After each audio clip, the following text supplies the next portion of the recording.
It's time for This Week in Google. I'm Jason Howell. We've got Ann Pruitt, Jeff Jarvis, and Kevin Toffel. And we've got a lot of news to talk about. The effects of coronavirus on the greater tech industry and what's going to happen to the tech industry. We don't actually know, but we have some guesses. That's up next. Also, Android 11 developer preview dropped right before the show. I was able to get it installed on my Pixel 3a, and we show that off and talk a little bit about some of the upcoming features. High-end Chromebooks and whether they deserve to be a thing. Foldable phones and whether they deserve to be a thing. Lots of stuff that Google killed and a whole lot more next on This Week in Google. This Week in Google is brought to you from LastPass Studios. Securing every access point in your company doesn't have to be a challenge. LastPass unifies access and authentication to make securing your employees simple and secure. Check out lastpass.com/twit to learn more. Podcasts you love. From people you trust. This is Twit.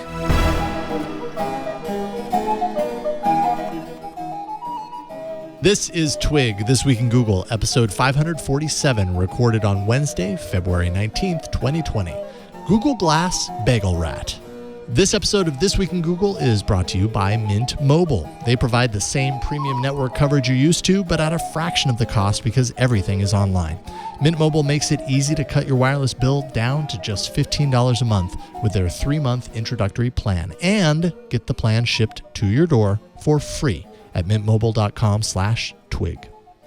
It's time for Twig, This Week in Google. I'm Jason Howell, filling in for Leo. Leo is not here today, but I always enjoy being able to jump onto the Twig panel, so thank you for allowing me to take over for one magical week. Joining me, as always, here in the studio, you're also very spiffy. I don't know about spiffy. I didn't even iron this shirt. I think the difference is your shirt doesn't have words on it. Oh, right. That's what it is. It doesn't say dominate or where's the barbell. I always know what your intention is because I read your shirt. And today I have nothing. I have no idea what to do now. Well, I didn't wear my no shirt today. That's true. That's true. Well, I'm happy you didn't do that. And basically that means you're going to say yes to everything today. Right. Also joining us, Jeff Jarvis, buzzmachine.com. Jeff, how are you, sir? I should have worn this shirt. Oh, look at that. Okay. We call that branding, folks. The Leonard Tao Professor for Journalistic Innovation at the Craig Newmark Graduate School of Journalism. At the City University of New York, and so much more. Take a breath. That's the abridged version of that. Yes.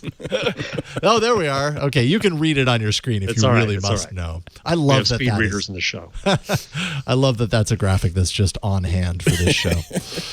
Great to see you, Jeff. Also joining us, Stacey Higginbotham, of course, is out this week in her place. Kevin Toffel. How's it going, Kevin?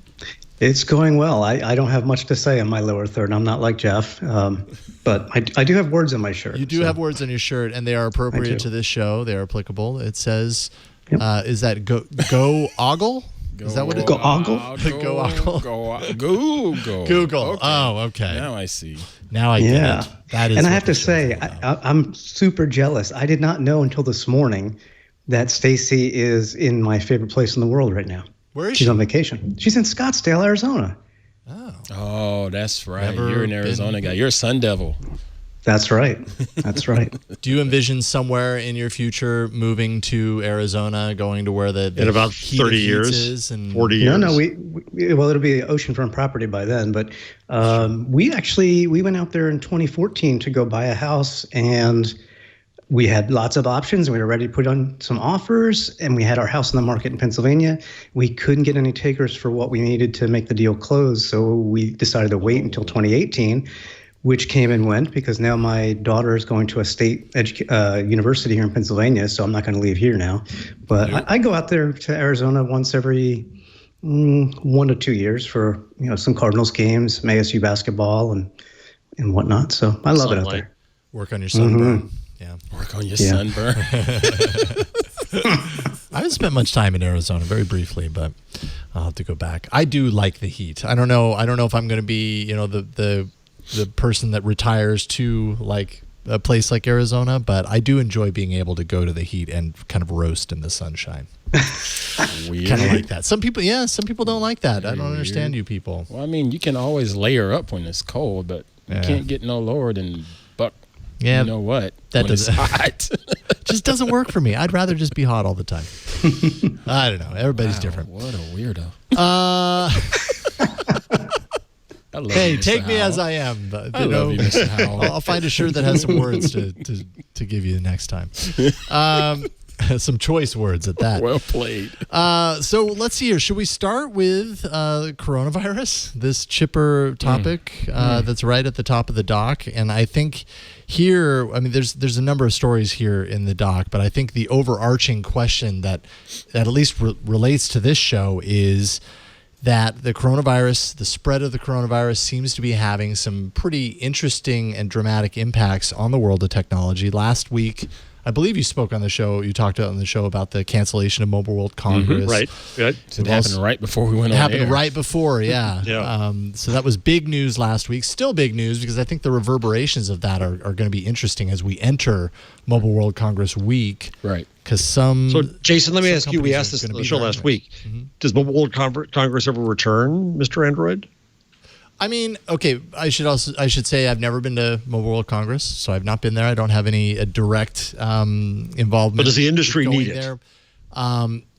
From my outsider's perspective, looking in, I think it returns. I don't think this is the end of Mobile World Congress. I know a agree. lot of people are talking right now about like, well, maybe this is the kick in the pants companies needed to realize they don't need these events after all, and they're going to kind of go inward or do a different strategy. I don't see that happening. That makes sense for the big budget folks, sure, you know, but not the small guy that's trying to find that network of buyers and get their product out there. So yeah, we need this. Yeah, the Samsungs and the Huaweis of the world, they'll be fine. They can do their own events, but the smaller players, I don't know, they don't have really their own platform. They don't have enough people to come and see these events, whether they're online or not. And Mobile World Congress isn't just phones; it's also telecom equipment, which is a pretty big deal. And there's really no other big show for that, so I IoT. don't see it going away.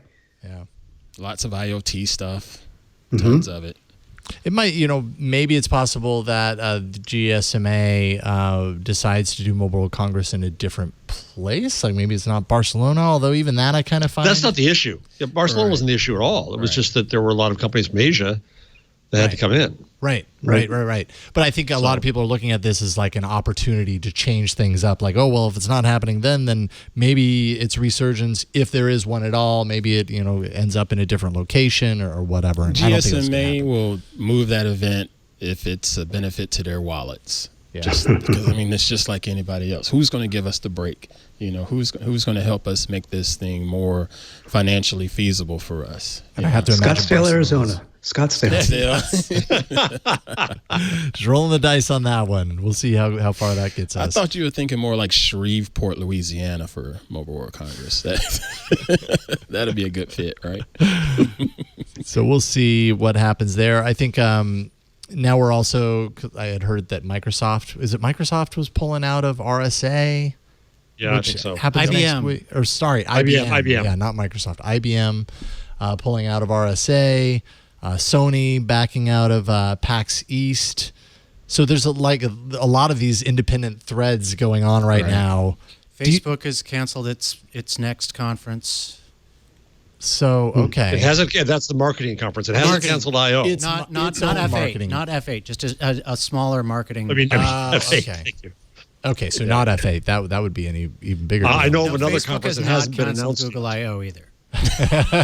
Right, exactly. Facebook would like to cancel I/O if they could. Right. If they could. There's another conference that I had coming up that it's not announced yet, so I won't say which one it was. But Singapore is being canceled. I'm told.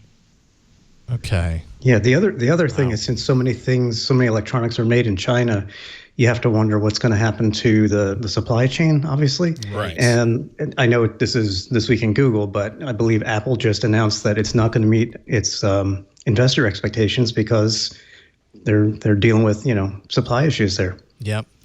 Actually, it's in the rundown. TrendForce released a report, and they were basically looking at the potential impact of the coronavirus on tech manufacturing. And they had a number of different areas that they looked at. Smartphone production, they expect will decline 12% year over year to this quarter. They'll see a major reduction in fiber optic supplies, which could affect 5G rollout. DRAM and NAND flash markets apparently unaffected because of a lot of stockpiling going on there. So those should be unaffected as a result. Although it's affecting current video game technology, the next generation, which is expected to come out at the end of this year, they're saying as long as things with this outbreak are mitigated by the end of the quarter, it shouldn't have a dramatic effect on these next-gen consoles. Part of me wonders, like, that seems really fast for this to be mitigated by. Like, that's rapidly approaching. So one could expect there to be a big impact there potentially. And the biggest declines would be with smartwatches, laptops, smart speakers. So exactly what you're talking about, Kevin. Yeah, as far as the video game consoles, well, you always have Stadia. There's no console to buy. Well, that's true. Why do you need anything else? Google already gave you Stadia. Oh, that's right. So all of this, you're saying all coronavirus is a Google conspiracy? Is that what you're saying? It's the only way they're going to make Stadia succeed? Boy. Oh, yeah. Wow, they went a long way for that one. I didn't say that. Well, they are all powerful after all. Apparently so. Oh, boy. So long term, at least for this year and potentially beyond, effects. This is going to make a big mark in a lot of earnings reports that we're going to see over the coming months. I'm surprised we haven't seen the stock market, because Apple, I just checked Apple, it's up for the day. It's not really hit a big hit. I don't think anybody's taken a big equity hit yet. Well, isn't it just the fact that a lot of those big companies are pretty daggone resilient? They're going to bounce back.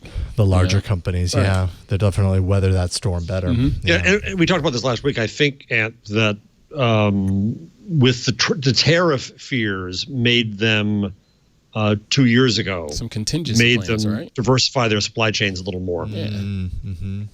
That makes a lot of sense. CNET has a report that's related somewhat to all of this.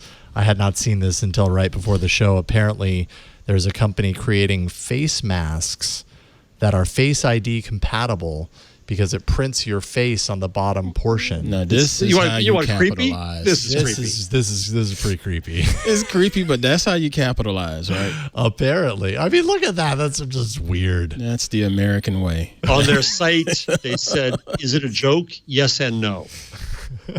I mean, you're going to want to wear a face mask, so you might as well wear our face masks with your face on them. Wow, that one mask looks really similar to my face. Wow.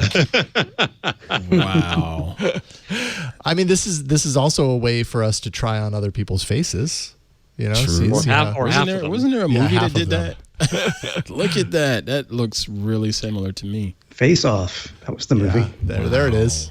Face Off.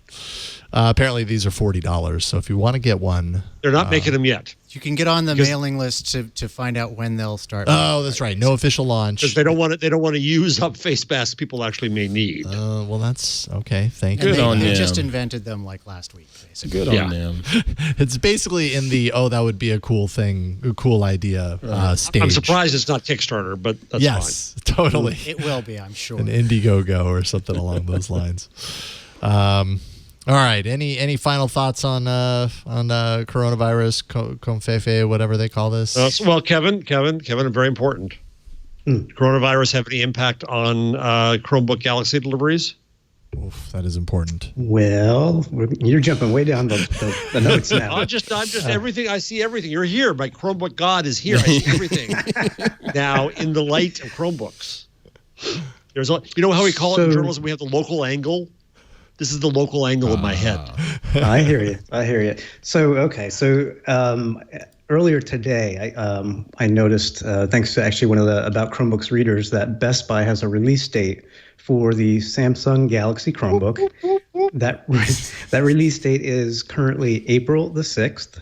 I did reach out to Samsung to confirm that about 8 hours ago. I have not heard back. Jeff, Samsung's based in South Korea. Do they do the manufacturing there predominantly? Do we know? That's actually a really good question. I mean, for a lot of their memory chips and so on, yes. As far as their laptop / Chromebook production, I'm going to go with probably, because I don't see them outsourcing that. I really don't. So I don't think there's going to be any impact there. But of course, things can change, as we know, with the coronavirus on a daily basis. More interesting, probably to you and many other people, I noticed on the official Galaxy Chromebook site today, they have network connectivity of LTE. And I'm waiting to hear back from Samsung on that as well. And my thought is that at CES, they announced the base model for $999, over-the-top machine as it is, but you could always get more memory, more storage, etc. So I'm thinking that if you go up from the base model, they may be offering an LTE option. They've said nothing officially about any other models, only that you can specify after the base model up to 16 gig of RAM and 1 terabyte of storage. So first time I've seen them mention LTE. So we'll see. And there's no price on the higher levels, right? Just the base price. Just the base price right now. That's correct. Wow. So your choice of color. So apparently, Jeff, I'm getting the spicy red, whatever it is. Fiesta red. Yeah, I spent a half an hour with that device at CES, and it's gorgeous. It's bold. Spicy. Now you got me saying it. Spicy red. The Fiesta red is very bold. You can get mineral gray. It's kind of boring. It's same old, same old. It's just such an incredibly thin device. I mean, it's really what the keyboard travel you're okay with. I'm okay with that. Yeah. You New England guys, that looked more like orange to me. Do you have your Pixel on you? Yes. Yeah, because the Pixel, like I'm looking at the Samsung color, and then I'm looking at your Pixel, which looks a little washed out. Right there you go. There you go. It's redder in person. It's kind of hard. It's kind of hard to capture on camera, especially at CES with all the terrible lighting. Totally. But yeah, I mean, it's top of the line without a doubt. So shouldn't have to wait too much longer. Okay, so we know Jeff's going to get this, especially if there's an LTE option. We all know he's going to get it if there's an LTE option. Let me ask about that. Okay. Because I don't understand Jeff as a Chromebook user, not as a user of Chromebooks, but Jeff, what's the obsession with having like the most expensive Chromebook? Because this has almost a desktop class processor in it, and you don't need that for browsing and basic use. So I'm just curious. Oh, jeez, are you my wife? I mean, I was going to say he's almost just sort of talking smack about you, Mr. Yeah. Jarvis. No. It's a question I've always wanted to ask. I mean, don't get me wrong. He's basically saying you're not a power user. Why do you need all of that much power? Go ahead. What does a high-end Mac cost now? $10,000. Yeah, depending on how high end. $50,000. Freaking expensive. A top end, a good MacBook. What does it cost? I don't know, what, about $2,000? Yeah, anywhere from 25 to 45. Yeah. This is the device I use constantly all day. I live on it. I have lots of tabs. I like the speed. I've worked with the earlier machines, so I know how they can slow down. So it is possible to slow down. So I live with that kind of fear. I mean, I'm old enough to remember a fan on a Chromebook. Heck yeah. Yep. Right. Yep. So, and this machine, my Chromebook Pixels, my Pixelbooks is still wonderful. But as I've said, I bang it up a fair amount. I'm just afraid it's gonna die. All right. Sure. But that's an excuse. I fully admit it. Yes. No, look. Anybody on the show, what's the latest, biggest, bestest thing? Because we're men, and that's what we do. And I don't have a Corvette. I have a Chromebook, and that's very sad. That's fair. I only raised the question because a couple of years ago, Pixelbook was it, right? That's all you had. But now there's a broad range of high-end devices that, some of them cost just as much as this. Some of them you can get for $600-700. I mean, I have one right now with a Core i5, more of a desktop class type processor in it with 16 gig of RAM, and it was like $820. Yeah, I know. Well, the other thing is the flip display, whatever you call it officially. 2-in-1, yeah. Sure. What? The 2-in-1 display? Well, yeah. Right. Whatever it's called officially. The weird thing is it's yours. That's what it's called. Somebody else came out with a good one. Here's how I use that. In takeoff and landing on planes. Oh no, it's not a laptop. It's a tablet. Yeah. Loophole. Okay. Hey, that works. Yeah. Loophole. Yeah. No reason not to. I get it. Hey, I like that one. Well, I've never seen that before. That's been hiding on the TriCaster. Do that again. That was good. That was impressive. Off the air, we just became a laptop that Holy cow. I can't believe my eyes. I was like, wow, Kevin, did you just make that up on the fly? That's why he's pushing buttons instead of me. Got it. Okay. Now we know what we've been missing. That's why he deserves Kevin Cam. That was I want to impressive. see that mastery at work. Now, okay, so the Pixel Book, there have been, let me back up here. Let me actually talk English, speak English. I can't talk suddenly. Never mind, I give up. What I'm trying to say is, are there many Chromebooks that are more than $1,000? It would be this one by Samsung, and it would be the Pixel Book. It's not very many. There's not that many, right? Like I'm doing a search online, and there's like high 3 digits, but so there are 2 by Dell that are really enterprise focused. You can spend over $2,000 on those, quite honestly. Oh, really? Yes, Wow. yes, they came out probably 2 or 3 months ago. Okay. But it's not a consumer device. You're not going to buy them, even though they don't. There's nothing different about them physically or anything like that. It's the Latitudes. They took I think it was their 7130, and I forget which ones they are. But I mean, I don't write about them that much because again, it's a niche kind of thing inside of a niche. Enterprise side. Oh, got it. Yeah, Okay. yeah. Okay. So. And then, don't forget at CES also the Asus Chromebook Flip C436. Now that starts at $799. Very similar to the Samsung. Also looks very nice. You can spec that up as well. The pre-order page was up and then it came down, but while it was up, I saw that the next model up is $999. So that's getting up there. Wow. Yeah. So that was from Acer or Asus? Asus. That was from Asus. And then I have the Acer. And if you go hog wild on the Acer and configure it all the way to the top, it's $1,500. Man. Okay. All right. Yeah. So they're not really alone. I'm just curious to know how many people are actually buying Chromebooks in that price range. I would enjoy having a Chromebook that's capable of that. But I don't know how many people like that's part of their use case. Is part of it just kind of like you're already all in on Chrome OS, and you don't mind spending a lot of money on a laptop in general, so you might as well spend a lot of money but on, just on a maxed out Chromebook. I guess the question is how much is all in on Chrome OS, that ecosystem? You don't spend a lot there. That's the other thing, Ant. You're right. All this other money you got to spend on all this virus protectors and all that junk. Yeah, I don't spend. That's true. Yeah. Yeah. See, for me, it's a very specific use case, and that is the coding classes and the applications that I'm writing on my own. Your different IDEs. Yeah, absolutely. Android Studio alone is a hefty beast, and Google recommends that you have like a Core i5 U series processor, which is one step up from what the Pixelbook had. That had a Y series. Yeah, I mean, I literally just wrote a post last week about can you get through a computer science program in college with a Chromebook, and I outlined all the apps that I use and the device that I bought, why I bought it with 16 gig of RAM, and so on and so forth. But again, most people are not buying those. No. Do people still use Eclipse? Sorry. Yeah. Eclipse. I've had Eclipse on mine, IntelliJ, Visual Code, Android Studio. Yeah, people still use Eclipse. The other key is going to be, I saw a post this week, and I can't remember where it was, so I can't remember, but somebody was trying to find good video editing, and so they finally found something free, actually, on Linux, on the Chromebook.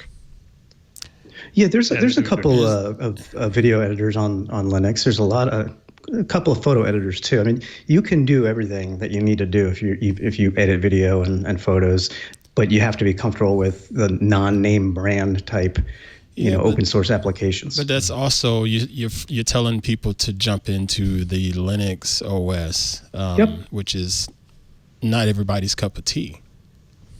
Yeah, I agree, but the trick is it's kind of hidden, and it's like you enable Linux. Linux is installed when you enable it. You flip a switch on your Chromebook, and then you have it. It's just there.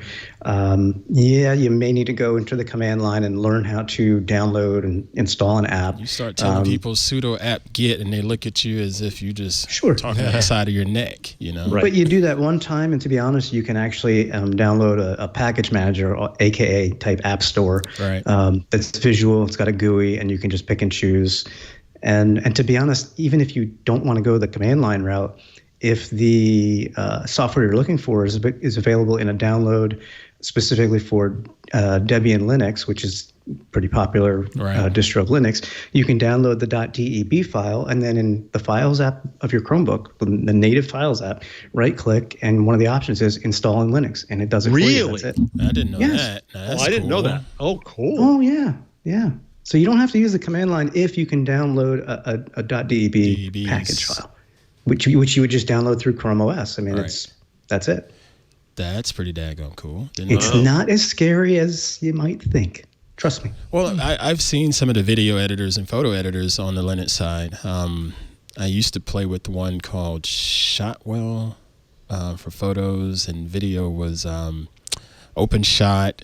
And OpenShot was really nice and could compare to the likes of DaVinci or Premiere Pro. I would love to have you do a story, Ant, on you tricking out a Chromebook for photo and photo, also video, but since you're high-end photo. That'd be a good hop to really find the thing that could really work well on it. Yeah, and that's the thing. I'd have to dive back in because I left that stuff behind several years ago.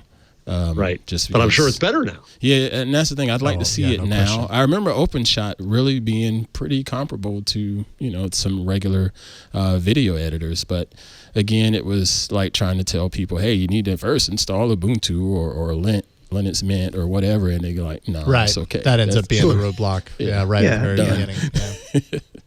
Yeah. Yeah, it's definitely a big barrier. I totally get that. But, the flip side is, and because people, when I wrote that article about getting through college with a Chromebook, they're like, but you're not using Chrome OS. I'm like, so? I'm using a native built-in feature of Chrome OS, which happens to be Linux, just like Android is built in. So what does it matter? If it does what I need, who cares? Yeah. Exactly. All right, so I'm curious now. So we're in macho geekdom here. I'm eager to hear Dr. Android's experience with Android 11. Okay.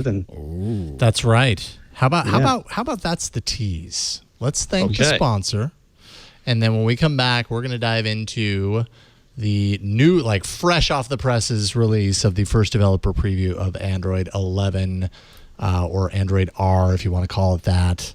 But Google really isn't even calling it that. But I did get it installed on a Pixel 3a. It took me a while. We'll talk all about it. Before we do that, let's thank the sponsor. This episode of This Week in Google is brought to you by Mint Mobile. Mint Mobile is actually the provider that I use in my Pixel 4 XL. I have a Mint Mobile SIM installed on my phone. I have what used to be my Google... why am I suddenly blanking? My Google SIM card. Why am I blanking? Today is not my day. Fine. Thank you. It's such a long name to remember. It's 2 letters. I can't remember 2 letters. Well, because Mint has erased it from your memory. It's true. You have no need for it now. It's no longer, because you have Mint. That's the beauty. Once you put Mint Mobile on your phone, you'll forget everything else in your life. All that matters is Mint Mobile. Word. Jeez. All right. If you're still using one of the big wireless providers this year, you should ask yourself what you're actually paying for. You're probably paying for expensive retail stores. They have some sort of a store that they gotta make the money to keep the lights on in those stores. Inflated prices, hidden fees. All these things mean that you might actually be being taken advantage of because they know you're going to pay. This is how most people, especially here in the U.S., is how most people get their cellular coverage. Enter Mint Mobile, because Mint Mobile does it completely differently. They provide the same premium network coverage that you're used to, but at a fraction of the cost because everything is online. Mint Mobile saves on retail locations and overhead because they don't have those things. They don't have a retail store that you can walk into that they need to pay for everything that's included within that store. They pass that savings on to you. And really keeps it easy, right? We're used to living our lives on the internet. That's what Mint Mobile is all about. It's providing you this coverage, making it easy for you to sign up online. It was super easy for me to port my number from Google Fi over to Mint Mobile. It actually happened super quickly, and all my calls just started streaming into the Mint Mobile SIM, and I haven't looked back. Mint Mobile makes it easy to cut your wireless bill down to just $15 a month with their 3-month introductory plan. So every plan comes with unlimited nationwide talk and text. And you'll also stop paying for unlimited data that you'll never use when you're using Mint Mobile. You can choose between plans with 3, 8, or 12 gigs of 4G LTE data. I happen to have the 12 gig plan, and I never come even close to that, but that's what I have. Use your own phone with any Mint Mobile plan and keep your same phone number along with all of your existing contacts. Again, that's exactly what I did. You can ditch your old wireless bill, your old wireless provider, whether you can remember the name of it or not. Ditch it and start saving with Mint Mobile. To get your new wireless plan for just $15 a month with their 3-month introductory plan and get the plan shipped to your door for free, all you got to do is go to mintmobile.com/twig. That's mintmobile.com/TWIG. Do that and you'll cut your wireless bill to $15 per month with their 3-month introductory plan. mintmobile.com/twig, and we thank them for their support and for understanding that sometimes I just have a brain fart that makes me forget things. No, it was all of those command line entries from Android 11. Thank you, Ant. That's exactly what it was. I get it. That's exactly what it was. So I get into work this morning. I'm like, all right, I've got 3 solid hours to like get ready for this Twig show. And then I open up my news and I see that Android 11 has been released, the developer preview. You were on all that. Yeah, it was like, okay, well, now I know what I'm doing for the next however long it takes me to install this dang thing. And I've done this so many times, and yet for me, just like speaking, it never gets easier. No. Just like saying 2-letter words, it never gets easier. But I got there. So I spent some time installing it.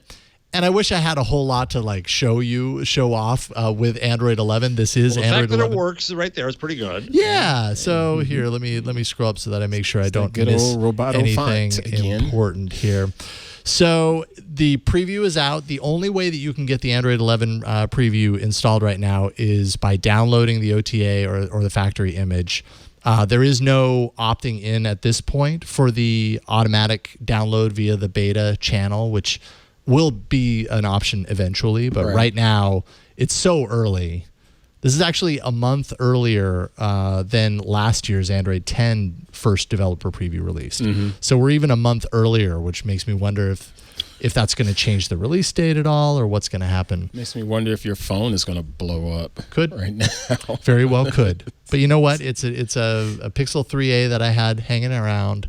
And I was like, you know what? I'm not going to put this on my Pixel 4 XL. So I've got it on here instead. Go the safe route. The SDK is also in Android Studio. And that's really what this is all about. This is about developers playing around with some of the new features, kind of understanding what they're all about, getting their apps prepared and ready and all that stuff. The original Pixel and the original Pixel XL are not going to get Android 11. So we know that. Are we surprised at this point? I don't think so, but I think people pretty much should got his definitely last notice. updates in December 2019, right? I believe so. Yeah, they got updates longer than I think they were supposed to, anyways. But Android 11 is not coming to the Pixel. I'm sure there will be some developers that do the magic work to bring it over anyways. We love devs. So anyways, walking through Android 11, there's not a whole lot new to look at. Like you can see, this says all apps instead of a line there separating. That's pretty minimal. One of the new features is in the quick settings, there is now an option to put in a screen record feature. Oh, so this is nice. This is embedded into the OS, at least at this stage. And mind you, with developer previews, anything can change. Yeah, that could be for debugging, couldn't it? Could be, but I know that this has been something that they've been working on, and it's kind of bounced back and forth that would be great. Previously. And so now it's surfacing as an option for the QuickTile setting. So I could just tap it. It says, are you sure you want to do that? Start now. And I am That would recording. be great to have right out the box. Once I stop that, I believe it would appear in my notification screen recording. I could tap that to view the video that I just recorded. And there we go. Good that. So that's kind of nice. Nice.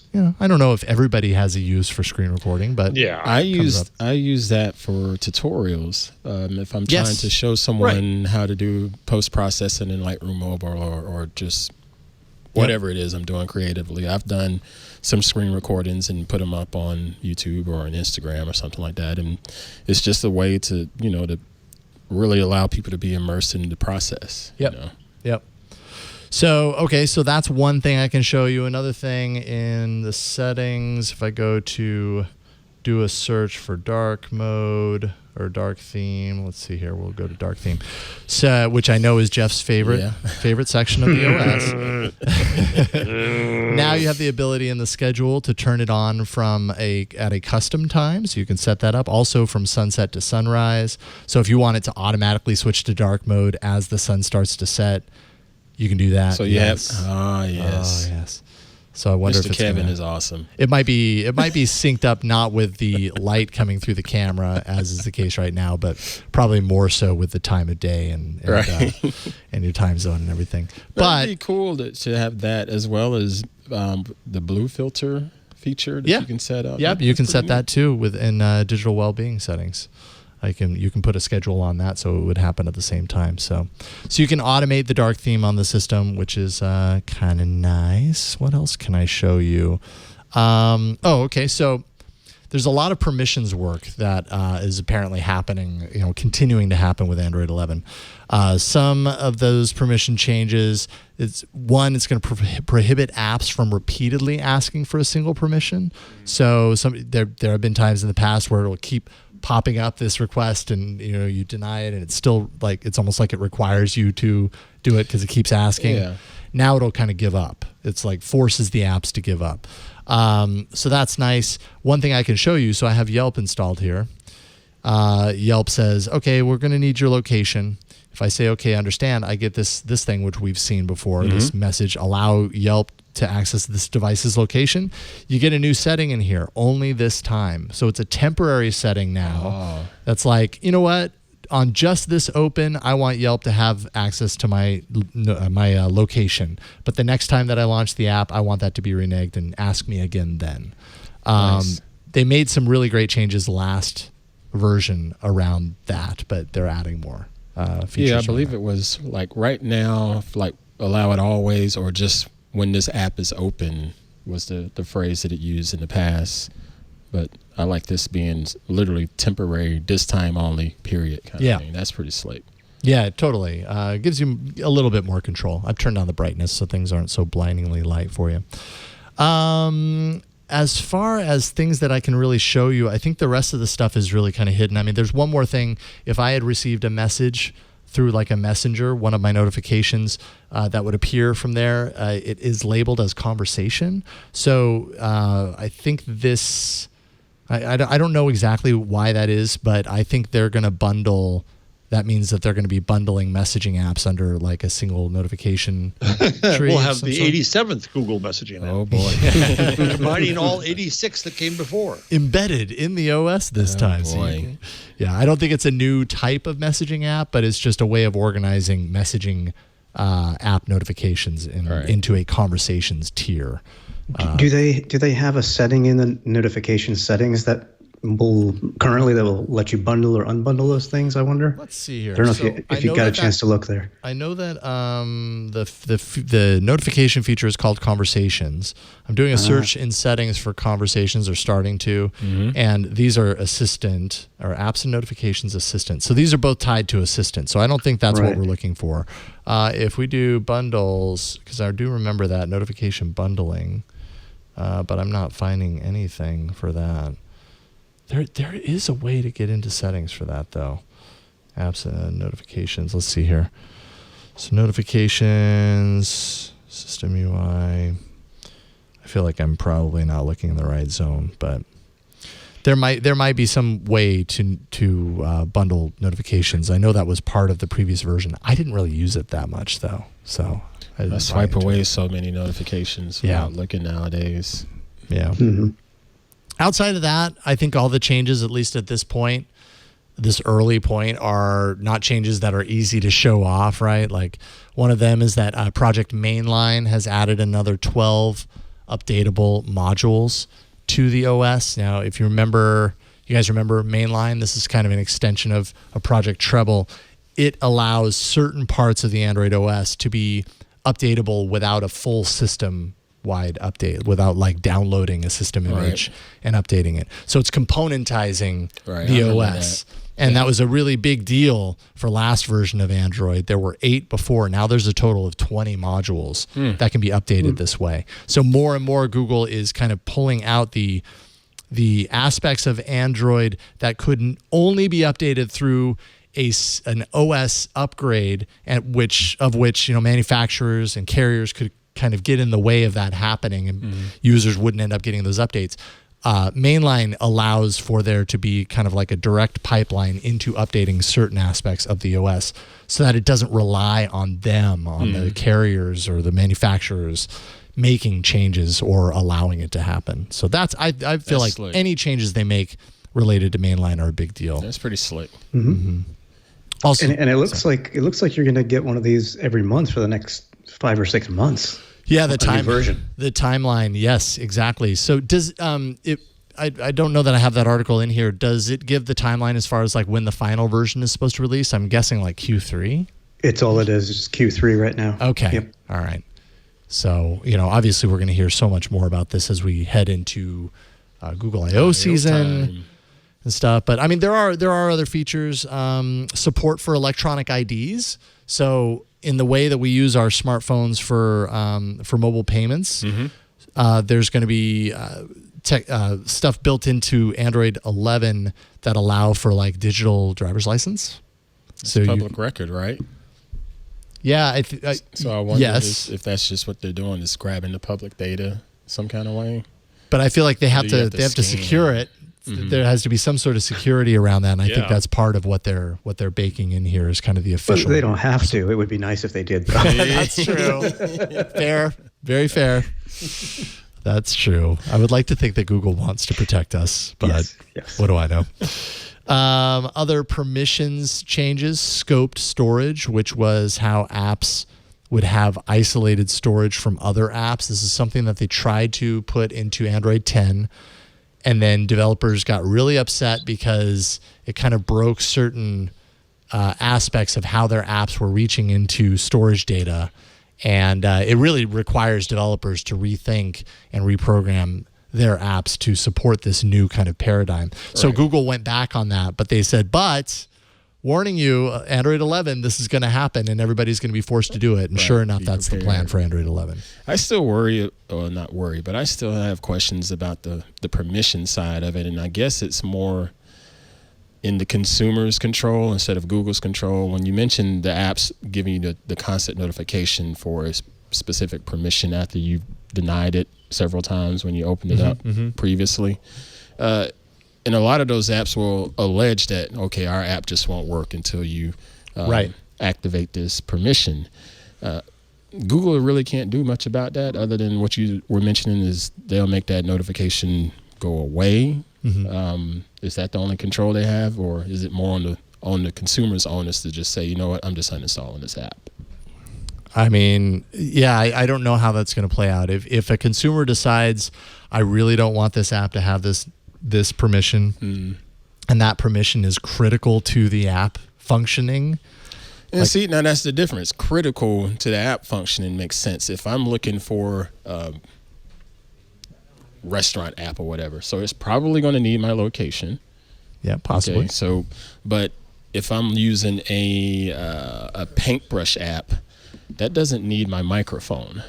You know what I'm saying? So if I keep denying that paintbrush app the microphone, eventually I'm going to just get sick of it and uninstall it. Or is that something Google can say, hey, look, stop people. You don't need this permission. I think that in the new permissions, I only got a chance to really gloss over the Google page for the developer preview.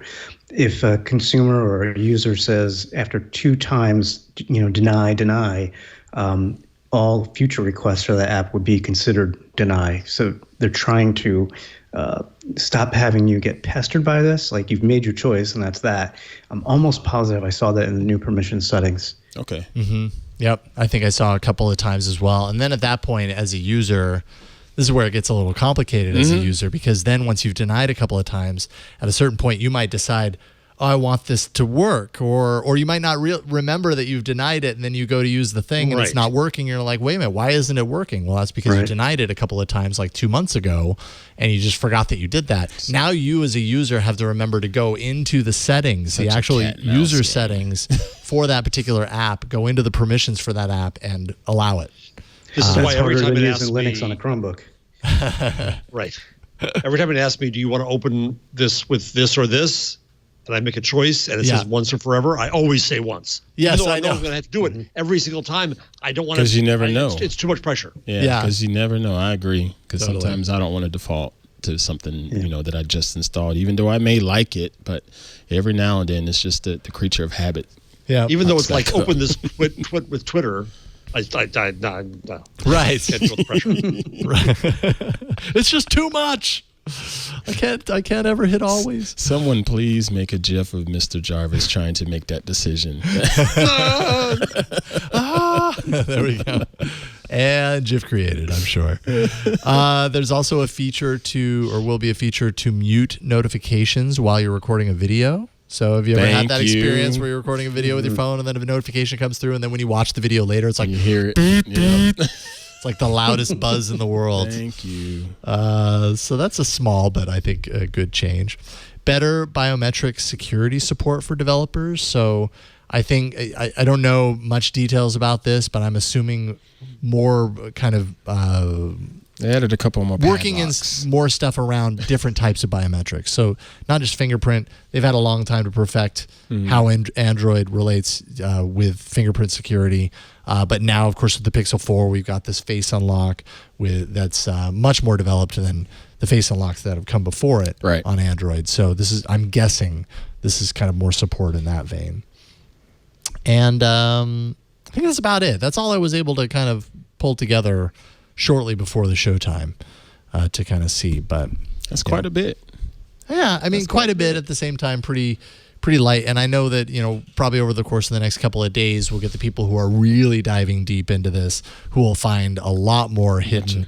And the way commented out in code. Yep. Yeah, exactly. Placeholders. And Google's really good at keeping a lot of this stuff close to the vest for the right time. So this is light. It might feel light, but it's going to open up as we continue on down this developer preview cycle. Next month there'll be another one, the month after, and each time you're gonna get a little bit more insight into what's there. And they are definitely gonna save something to be announced at Google I/O. They always do, They have to. Yeah, they've got to make a big splash, and so a lot of the big marquee features of Android 11 we probably don't even know about yet, and won't for at least a couple of months. That's my guess, anyways. I appreciate you going through and installing that on this burner phone, if you will. My burner. And trying this stuff I was kind of out. hoping you'd lock yourself out of your main phone. Someday I might do that again, just for giggles, but not today, alas. I enjoy having my Google account. For those of you who don't know, wood. I'm not being cruel. Oh no, it's legendary. The man locked himself out of his stuff once. on the show. On air. We'll put a link to the episode in the show notes. It's worth watching. I'll never live that one down. What not to do when you're turning on two-factor. Eat your own dog food and choke on it. Yes. And you know what? And now, I'm two-factored everywhere, so I figured it out. It was the pain point that I had to go through in order to protect myself. Wasn't it Matt who helped you out of that? Yeah. Mr. Kutz. Right? Yep. Yep. Mr. Kutz helped me out. So I really appreciated that. And every once in a while I hear from people like, uh-oh, it happened to me. What do I do? I try my best to walk them through it. Matt's gone from Google. Yeah. That's not going to work. But I think everybody's able to figure it out eventually. So that's good. Speaking of which, I miss Matt Kutz. Yeah, I do too. We have him on Twit whenever he's in town. He is unable to be on Twig anymore because it's a conflict with his current gig at the government, with isn't the it? government. Yeah. But Was it the G stands for government? yeah, I guess so. This week in government. But yeah, whenever he's in town, we have him on Twit. Yeah. Most he was recently- on not too long ago. I'll put a link seem to his remember. most recent appearance as well. Man, you're link crazy Boy, today. Link he crazy. is on it. That's a producer right there, baby. That's right.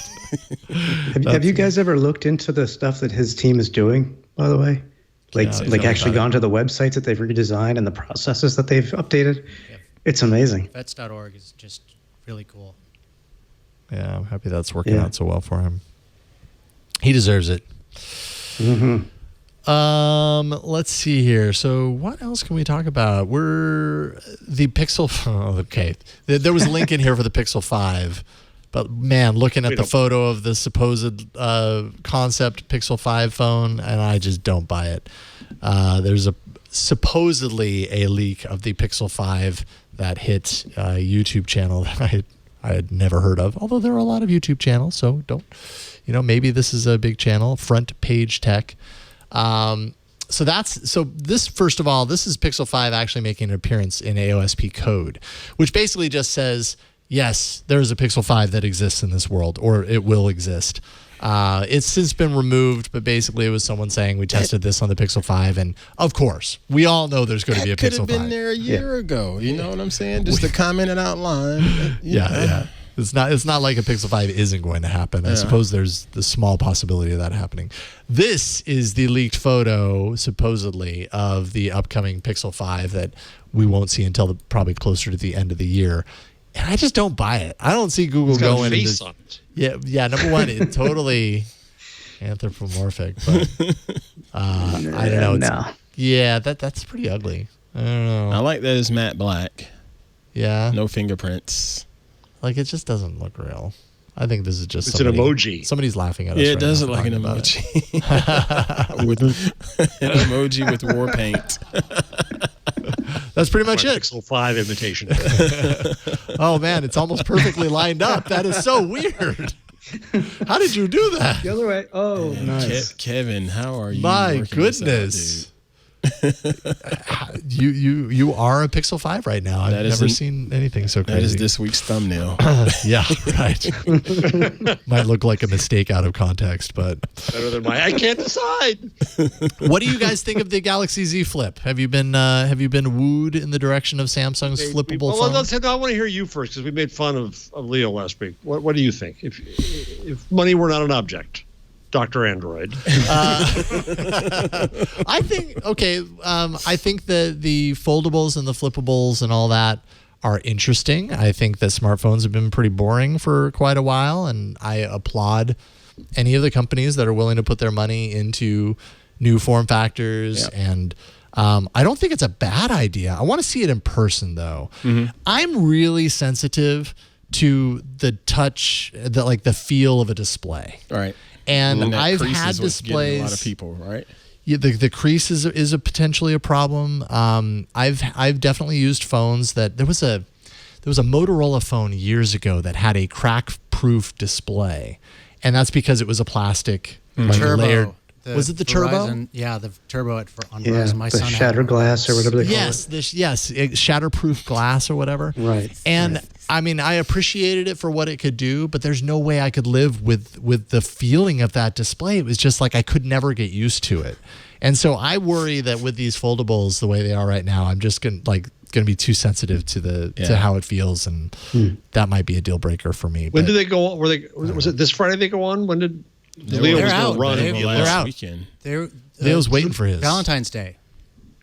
I thought he could get one at the store. Yeah, you could get one at the store. You could get one of two of them at the store on Valentine's. So did he get one? No, he did not, because he didn't take my advice and send me into San Francisco to buy him one. He was third in line. So he went and got there. Silly Leo. Yeah, he just ordered it online and was basically 30 seconds late. Wow. Well, hopefully he gets it soon. I'm really curious to see it in person. I also think they're just expensive, right? $1,500. I don't know. But why? I have a problem paying $1,500 for a phone. Why isn't people questioning the fact that Samsung put 2 to 5 in a location like that? You know, it's, what'd you say, $1,500? The iPhone is how much? Well, depending on which ones, you're getting. Right. So why is it? How much does Samsung believe in it? If it's just such a scarce product to get, how many did they make? How many did they produce? Good question. I mean, do we know for sure that they didn't throw a bunch of these into a carrier store and they just all sold out? Well, have you seen any out there other than Well, in no. the hands of the big time reviewers? No, have you I seen haven't. one? Daniel Rubino was able to walk into Best Buy. But he's still Daniel Rubino, though. Yeah, but but he did just walk into a Best Buy and buy it. Right. I'm going to put some boots on the ground. And You're going to go get yourself a Z Flip? No, I'm not getting one. But just see how many are out there. I had some friends back home ask about it and say, "Hey, what do you think of this phone?" I said, "Have at it if you can find one," and no one could find one. See, a couple of things aside from the price. I think that they're pushing the edge of the technology and the products themselves, the materials. I don't think a plastic OLED display that can ripple or be dented by a fingernail is the way to go for long term. And now, granted, this has the what they call ultra thin glass, but we've already seen a couple reports of, hey, it's peeling already off of the, off the. Oh, I'm sorry, that's the Motorola Razr, isn't it? I forget which. Yeah, that's the Razr. One of the the two. Razr's already peeling. Yeah. So there's that whole issue. But for me, if I'm going to spend that much money, it has to You're buying be a Chromebook. No. I want it to be a two-purpose device, and these small foldables are just smaller phones that go into like a regular size phone. That's why the Galaxy Fold is more interesting to me, because it's a phone that could replace a tablet. I still don't think it's the ideal form factor and size and product material yet, but that's got to be something to take my $1,500. It's got to basically be two devices for me. Mm-hmm. Well, Scooter X has found a Z Flip at a local Best Buy online. All right. Okay. So there's one in the wild. They're out there. It just didn't work for Leo. Yeah, I don't know how many of these are actually going to sell. What now? So okay, the Fold goes from a phone to a tablet. The Flip goes from a tiny little square into a phone, and then TCL. We talked about this last night on All About Android. Has a prototype that basically rolls from a phone out to a tablet. So it kind of the display kind of like falls off the edge of one of the sides. It's like an infinity display, but it wraps around, and I don't know. It's like a moving mechanism. Mr. Victor said it extend. best. It's more like the old blinds that you had in the windows. You just that you pull and then you let go and it goes. The shade. I think that was the best description of it. And that's a neat little innovation in taking advantage of the tech that's out there with the malleable, foldable screens. But I don't know. I don't know long term yet. Yeah. Yeah. So they're working. I mean, I think my general opinion is I like seeing that there's some innovation happening. Whether you want to call this innovation or not, it's different from what we've been seeing. They're trying. They also kind of need to, because there has been a pretty big stall in innovation in smartphones. They're all glass sandwiches. They all look very much the same. They all look the same. Maybe a different number of cameras. It's quadraphonic, man. I will say the phone that we will never be able to get, the Huawei, is it the Mate, that foldable device? Yeah. Mate X. Mate X Mate X. folded in. That was the one. No, that was the fold out. Right. Yeah, that one felt really nice at CES. Okay. And the camera on it was pretty slick, and the camera features was pretty daggum slick. That's the one that when it folds, the display is on the outside, right? And wraps around. It was pretty nice. I'm thick. thinking, It looks really thick. like, we'll never get this phone here. It felt good. It didn't. Okay. No, actually, no. You're right. I'm thinking of the Royale, the Flex Pi or whatever. The old Royale was thick. That one was. No, this one actually looks really. But this thing, that one, it felt good in the hands, and all I could think about is we'll never see it here. Yeah. No, probably not. So there's an FBI file on you because you touched it. It captured your fingerprint. No, that's just one more file. They've already got a couple on me. Trust me. Could you see yourself wanting a phone that turns into a tablet? Like, is that a transformation that you really want?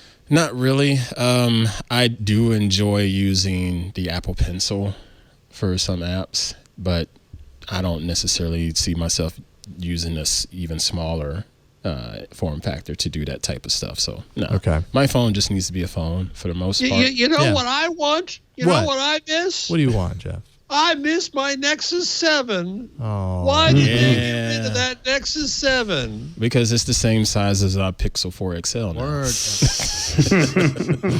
I love that thing. Yeah, that was a great tablet. Yeah, I enjoyed it. Great tablet. Yeah, it's a good size. It was in its own way. It was pocketable. It was. Depending on nobody's ever beat my Trio. Wow, the Trio, dude. I'm that old. Go way back. Yeah. Apparently, the Fold 2, the Samsung Galaxy Fold 2, could be launching as early as this summer, and I think sounds like they're gonna stick with the Galaxy Z as their foldable lineup. So whereas it was the Galaxy Fold, now it would be something like perhaps a Galaxy Z Fold, that sort of thing. To rebrand, rebrand. Unify them under the same umbrella. But that would be this summer, ahead maybe, or maybe timed with the Note announcement, because it was timed with the Note announcement last year. Yeah. I just assumed they'd be coupled together again, but that might not happen. Couldn't hurt. But it really does seem like we're going to see more and more of these. Google has baked in and continues to bake in support into the Android OS for these dual screen environments. The Z Flip does that thing where you can prop it up on the table and have, like your video call on the top and then the controls down the bottom. Yep. Google said slick. That's a feature that can and will come to other phones. So it's not just a Samsung exclusive sort of thing that they've figured out with the OS. This is something that the Android OS can do and will do for other phones as well. So it's a nice feature. I give them that. Yeah. And that's nice to see, because if you think back to when Samsung started pushing the boundaries of the phone sizes, the phablet era with the first Galaxy Note. So you had a 5-inch screen, and it was Samsung that was adding all this split screen feature and this feature and that feature. It wasn't in Android. And it took a while. Eventually all that came to Android. But now it seems like Google is saying, let's do this together and make it happen, so that way it's not just a Samsung thing, it's an Android thing, and other manufacturers can decide to go foldable or slide out or whatever they want and have all these features. I think it's great. Yeah, I agree. It'll make the experience a lot more seamless. Samsung happy about that, though? Don't they lose a bit of a beat? They still have their own services that they offer, and they have so many. To be honest, most of their phone sales, they have among the tops in the world in terms of handsets sold. Most of them are mid-range or even low end, because just the quantity of them. So I don't think they'll be too upset by this. And they're actually selling their glass technology to other, their folding glass technology to other manufacturers as well. Samsung's making bank. Yeah, they make more money selling stuff to other people than they make making their own phones. Mr. Jarvis, I don't remember your preference regarding the foldable phones. I made fun of Leo, and I said that I'm going to make fun of him within 6 months. That's right, you did say Quadraphonic. I remember now. Quadraphonic. Whatever happened to Quadraphonic? You're talking about the quad speaker system, right? Is that what you're referring to? Yeah. Okay, yes. Evolved into 7.1. Yeah, I suppose so. But Quadraphonic was around a way. Well, then we all went. Now we have one speaker. There's a little speaker on the table. I remember this guy in the next dorm room, and dorm rooms, of course, have paper thin walls. They're practically Japanese rooms, and he had to show off to all the ladies, which there were not many coming into his dorm room. So he had the 4 biggest honking huge speakers in this little tiny dorm room. I had a suite up mate to like that too. 12. Oh God, I hated it. I had a suite mate like that too. Our suite was always the party suite, apparently, even though I'm not a party animal. But because he had those giant speakers, there was always people in our suite, just so annoying. All I wanted to do was fire up my toaster oven and a nice pizza and watch TV. Have you watched your TV through those speakers? Oh, Whoa. gosh. It's like you were really there. I'm old enough, young man. I went to college without television. Oh, man. How old are you? Old enough to miss my trio. That's right. All right. Foldables, flippables, rollables, whatever. We'll see what happens. So how about this? Because I know, Jeff, you wrote about this. Google is working on a new news project where it's willing to pay publishers a licensing fee to take part in their project. This is according to sources at the Wall Street Journal. It's early at this point. It would be licensing content to appear in, the article says, some free Google product. Maybe it already exists, maybe it doesn't, but that's where this stuff would appear. Mm-hmm. Publishers have, of course, wanted Google to compensate them for Google's use of their news in the past. So this would be kind of, I don't know if it's a watershed moment, but it's definitely a big shift in direction. Facebook also made a similar move in this direction last year. But like I said, Jeff, you wrote about this on Medium. What's your take? And counterintuitive a-hole that I am, I regret this. I think there's a problem with this. That I think that Google will rue the day when it paid for any content. It used to pay for the AP, it's true, but I think this sets a precedent that's going to be difficult. I think they did it because they were blackmailed by publishers with politicians, especially in Europe and now in the U.S., around all the regulation, and here in the U.S. around 230 and antitrust and stuff. And Facebook went and decided they were going to pay. And so at Facebook's announcement of this, Robert Thompson, the head of News Corp under Rupert Murdoch, who's been a bête noire to all the tech companies and criticizes them. Well, he showed up because he had to collect his envelope and he had to say nice things about Zuckerberg to get his money now. And that's where it is. And I just worry. I worry that the publishers are going to think that this is the latest messiah that's going to save them, and it's not. There's not enough money here to do that. I worry that they use their political capital, cashing in conflict of interest to get politicians to give them protectionist regulation and legislation. I worry about who's going to get the money and who's not going to get the money. So the big old guys will continue to get the money, and new insurgent efforts coming in probably won't. And it'll be hard to get a toehold here in a very competitive marketplace. And so I think it just delays the inevitable of their burning up into ashes. And so I was very growly about it. Nobody paid attention to it. Nobody noticed the post. That's fine. It probably would have got me in trouble. But I was actually not in favor of this. Oh, so you're saying I should share this now? Is that what you're saying? Now, Facebook has done something similar, as I mentioned. Like, how has that taken shape? Right. They haven't released it publicly yet. So they have the news tab, and they announced it at an event in New York. And big players are in on it, but Breitbart is also in on it. Mm-hmm. And that's right. That got a lot of heat, not only outside the company but inside the company. Friends tell me that there was people were not happy about that. And that's the issue, is that the platforms now have to make judgments and make decisions. Now, full disclosure is I raised money for the school from Facebook for a project that, in fact, is involved in trying to help the platforms decide what is quality news. So I'm trying to help with that. I think it's important because they're going to send attention to it no matter what. I received no money personally from any of the platforms, end of disclosure. Mm-hmm.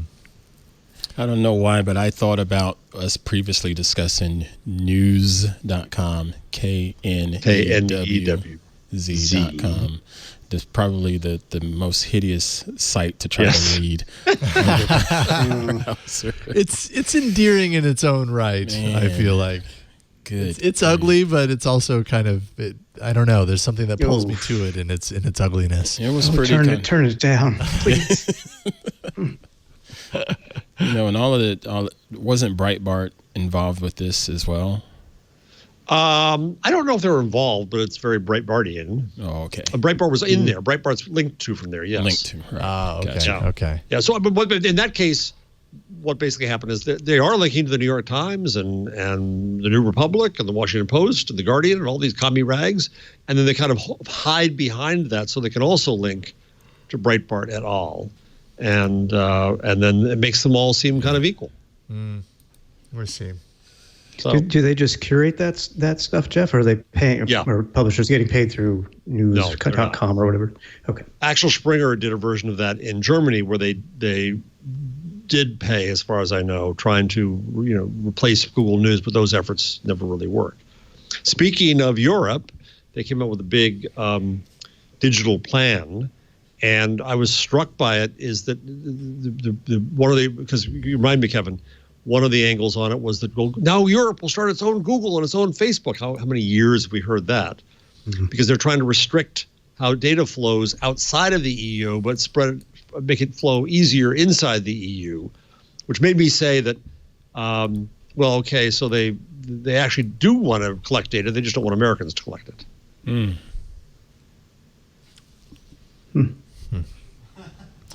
On a lighter note, can I suggest something? Please. I just brought the show down. Please bring it back up again. Thank you. Down Under Other, the second Under Other, my favorite thing of the week. Oh, yes. Wendy is mean. Oh, Wendy. Why you got to be so mean? Wendy's Burgers, of course, the Wendy's restaurant. Last week we had New Jersey's. Wendy is not mean. She is on fleek. Yes. I'm happy you said that, Karsten. Apparently Wendy's Twitter feed is going nuts. You go to the Twitter feed and she's calling everybody out left, right, and center. There's a report that Burger King is going to is testing a sandwich with nothing but French fries inside. To which Wendy said, "When literally anything would be better on a bun than their beef." Ooh, but there's probably some truth to that. Burger King posted a picture of the Burger King, which is the creepiest thing this side. Creepy mascot, yeah. Saying roses are red, violets are blue, patties are round, trying to get at Wendy's. Wendy's did not miss a beat and came back and said, "Looked who dropped by to see what spicy nuggets were supposed to taste like." Ouch. Spicy, eh? This is the worst one. Picture from a woman on Twitter, two guys with a dumpster outside of McDonald's with face masks on. Wendy's, what do you think they're doing here? Wendy's replies, picking up their order. Oh, this is great. Wow. I like this Twitter feed. Yeah, but Snarky. and I don't want to get into like political stuff because that's like something I don't really discuss in general. Neither do I. But it's like this whole normalization of just being a Twitter troll now. I mean, it's ridiculous. Yeah, brand Twitter has very much followed Wendy's examples and has become a very interesting place for a very interesting subsegment of Twitter. They realize they don't need to be polite anymore. They get more attention when they exactly. Mr. When Jarvis, they get the edge. Mr. Jarvis, in your day when what young man? When newspapers were being printed, regularly, do you remember seeing ads like this where a company would call out, Wendy's would call out a McDonald's, buying an ad space like that? In our modern argument, we would say they subtweeted. That was subtweeting. Well, where's the beef? Yeah, but what about just examples like this? They were calling out a here? specific brand, which is what Ant's asking. They wouldn't say, "Hey, McDonald's, where's the beef?" Right. They didn't do that. Right. Clara Pell. I don't think they would ever say it like that anyway. Yo, hey, McDonald's. I'm from Jersey. Where's the beef, huh? Was that Jeff or Joey talking to us? I don't know. I like picturing the Wendy's Wendy saying that. Hey, McDonald's, where's the beef, huh? Chomping on a cigar. Stop looking at my hair. Yeah, where's the beef? Yeah, you. She doesn't look mean. Boy, yeah, these trolls. But you're right, Kevin. I think is exactly what I was thinking too. Is that it has normalized it for everybody. Yeah, it's a really good point. Companies with PR departments. And last week we did the story of the New Jersey Twitter feed, the official NJ.gov Twitter feed, which since then the New York Times did a big feature on them. I'm sure because they heard about it on Twig, of course. And it's not as bad as Wendy's, but it still has sass. Yeah. That one being the primary one. Someone says, "Who let New Jersey have a Twitter?" And New Jersey official account responded, "Your mom." It's It's funny though, but I get why it's It is funny, but it's Yeah. I don't like where all this is heading. Yeah, I had not considered the whole normalization of Twitter trolling. I mean, it's a really good point. It's a very, very fair point. The NJ account is handled by two women, one in her 30s, one in her 20s, and they just have fun with it. Yeah. At least somebody's having fun on social media. On Twitter. On Twitter. So last week they had a stunning video from the Jersey Shore, and the tweet read, "Armpit what?" People accuse Jersey of being an armpit. People from Pennsylvania the show. That's purely because of the shape of the state, though, not any other connotations. That's the only reason. I think we're getting Karsten's psychological Rorschach test here. We just learned something about Karsten. I don't see it, Karsten. How is that? I see a mouth eating Staten Island. That's what I see. It's more of an elbow, actually. Well, you know Jersey, your Perth Amboy there in Staten Island. That's kind of armpitish, the bay. Sort of looks more like a paramecium. Watch it, fella. Oh, yeah, I grew up in Jersey. Yo. My wife's from Jersey. Yay. You're not going to be let back in. I'm from Jersey. You from Jersey? No wah-wah for you. No more wah-wah for you. I missed the most. I'm kicking myself because I wasn't fast enough on my camera today. I missed a moment that could have gone viral. Oh, really? New York subway, and there was Bagel Rat. Bagel. Oh, really? Rat had a whole half a bagel, and I missed it. I tried. I got a Blu-ray picture. I missed it. I'm just kicking myself. I could have been famous. This is where Google Glass had the advantage, man. Yeah. So true. So true. I'll always be recording. Yeah. Don't say that loudly. Hey, that's actually a good transition into one of the stories in here. Yeah, sort of. Tangentially, sure. Google is apparently, according to the information, they wrote an article about how Google is lagging behind Apple and Facebook in the augmented reality race. Apparently, employees in Google's AR and VR division are demoralized, according to a couple of reports anyways, from inside the company in light of Google's cutting of the Daydream VR efforts. Of course, Google got rid of its Daydream program. Mm-hmm. No more VR coming from Google. Total about face there. And haven't really been seeing a whole lot around AR either. Things have kind of settled. Is it lagging behind when you don't care to compete? Well, and I think that's kind of one of the questions, right? Is Microsoft lagging behind on the smartphone race? They just didn't care. They had other things that they worried about. Maybe so. Yeah. I mean, Apple and Facebook both have big projects in this area in the works. Mm. I think how this ties into Google Glass is when I was thinking about this, like, well, Google was there pretty darn early compared to anyone. Right. Google Glass was a product ahead of its time. I don't know if it's true augmented reality, but I mean, it kind of is. It's the same kind of concept. So I don't know. I'm just curious if they should be further along, considering they had such a big jump over the competition, or maybe they don't care. Maybe they're just like, whatever. They're like, man, we're just trying to sell ads. That's it. Before we write them off. All right. On the Chromium blog, I don't have this link in here, but I remembered that Chrome 81 was announced on the Chromium blog last week, the 13th. And Chrome 81 includes near-field communications and augmented reality, web-based augmented reality. They have a picture there, a screenshot of it. So it's at blog.chromium.org if we can go over there. Yeah, here, I'll put it in the doc chat. So it seems like, okay, maybe they're not doing like wearable type products for AR, VR right now. Maybe they're getting out of that market, but they're expanding it to a much wider scope of devices if it's web-based. That's true. Yeah, maybe they're not focused on the hardware specifically. They're focused more on the software-based approach. B2B kind of thing. And Kevin tried to subtly cue you that Google Glass never actually went away. That's true. The Enterprise Edition 2 just came out about 6 months ago. And That's is still being worked on. It's a good point. Developers can buy it now. It's about $1,000 or $1,100 a set. If you're a developer, you can get Google S2. Not doing it. Nope, not doing it again. Nope, not doing it. You learned your lesson. Learn my lesson. Not for you. It is. You can fool me once.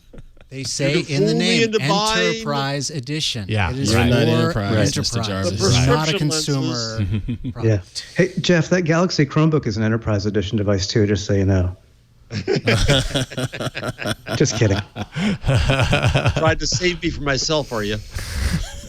Hey, you do you. It's all good. Yeah, it's all good. Dang, you can't get it now, Jeff. It's Enterprise. You can't get it I'm anymore. not Enterprise. I'm just me. Just little old me. Oh. So on Twitter, I just put up Subway Rat. Oh, well, you mean your blurry photo of It's Subway? not great. It's not great, but it is Subway Rat.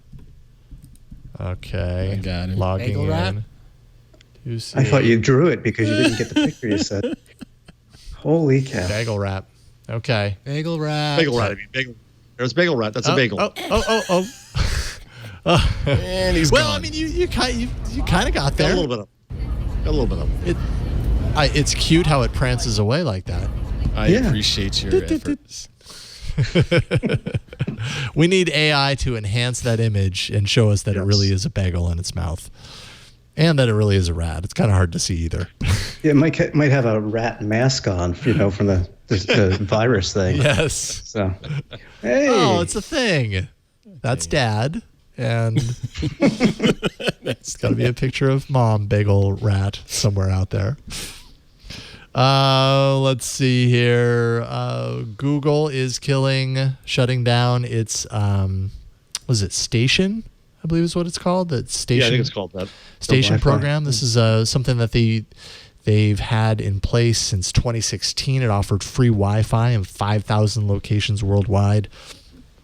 Brazil, South Africa, Nigeria, Thailand, Philippines, Mexico, India, Indonesia, and Vietnam. And basically the scale had become too difficult, less sustainable. So Google has decided to kill the project. They also said that 4G proliferation is kind of making it a little bit less necessary. Right. Business is business. Yeah. And I think the carriers that are in those areas are actually going to take over some of those Wi-Fi stations. Well, that's good. That's good. Yeah. Oh, okay. It's win-win, sounds like. Yeah, that's good. Although I'm sure this will be added to killedbygoogle.com sometime soon. If it's not already. If it's not there we already. see something getting resurrected from the graveyard. Yeah, a nice transition. Something that Google, yes. Thank you for the assist.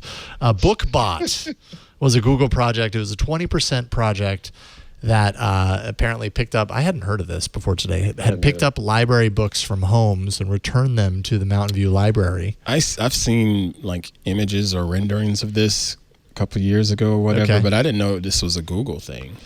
Yeah, I mean, I think there have been different delivery robots. This was created, it began the pilot early 2019 and then ended in June with no real explanation as to why. They were just testing it apparently. And it seems like a couple of Google engineers have now broken out and created a company called Cartken, which is seemingly going to be bringing back a robot that does something very similar to this. So I don't know if it's the same engineers. And they're like, hey, well, if Google's not going to do it, we're going to do it. And so you never know. You might use your robot to return your library books or other things. I imagine the delivery is not just isolated to So I guess this books. is just their side hustle while working at Google. Well, I actually don't know. Maybe they've left Google to form this company, or if I don't know if they're still working at Google. But their kids have got to have a lot of library finds. Yeah, right. This is a really important problem to solve. Mm-hmm. I don't think this is isolated to library books. They say low-cost delivery through automation, aiming at the last mile delivery. And so that sounds pretty broad. Mm-hmm. Sure. Bagel deliveries to rats. Mm-hmm. The rats got to get their bagels somehow. Might as well be robots. Doesn't anybody use the Bookmobile anymore? Not a rat. Oh, okay. We stand corrected, Mr. Kevin. Thank you. Breaking news. Breaking news. I just put it in. I just saw it come across my feed. I just put it in the rundown. I put it under other. Okay. Let's see here. Breaking news. Oh, wow. This looks really important. Mark Zuckerberg reportedly gets his armpits blow-dried before speeches. No! Stop the presses. Doesn't everybody? I blow-dry my armpits before I do This Week in Google. I mean... Wouldn't that make them sweat more because it gets hot? Well, I mean... I use the Dyson hand dryers in the bathrooms. How do you do that? The ones where you put your hands through there? I mean, have you seen how tall Mr. Toffel is? Yeah.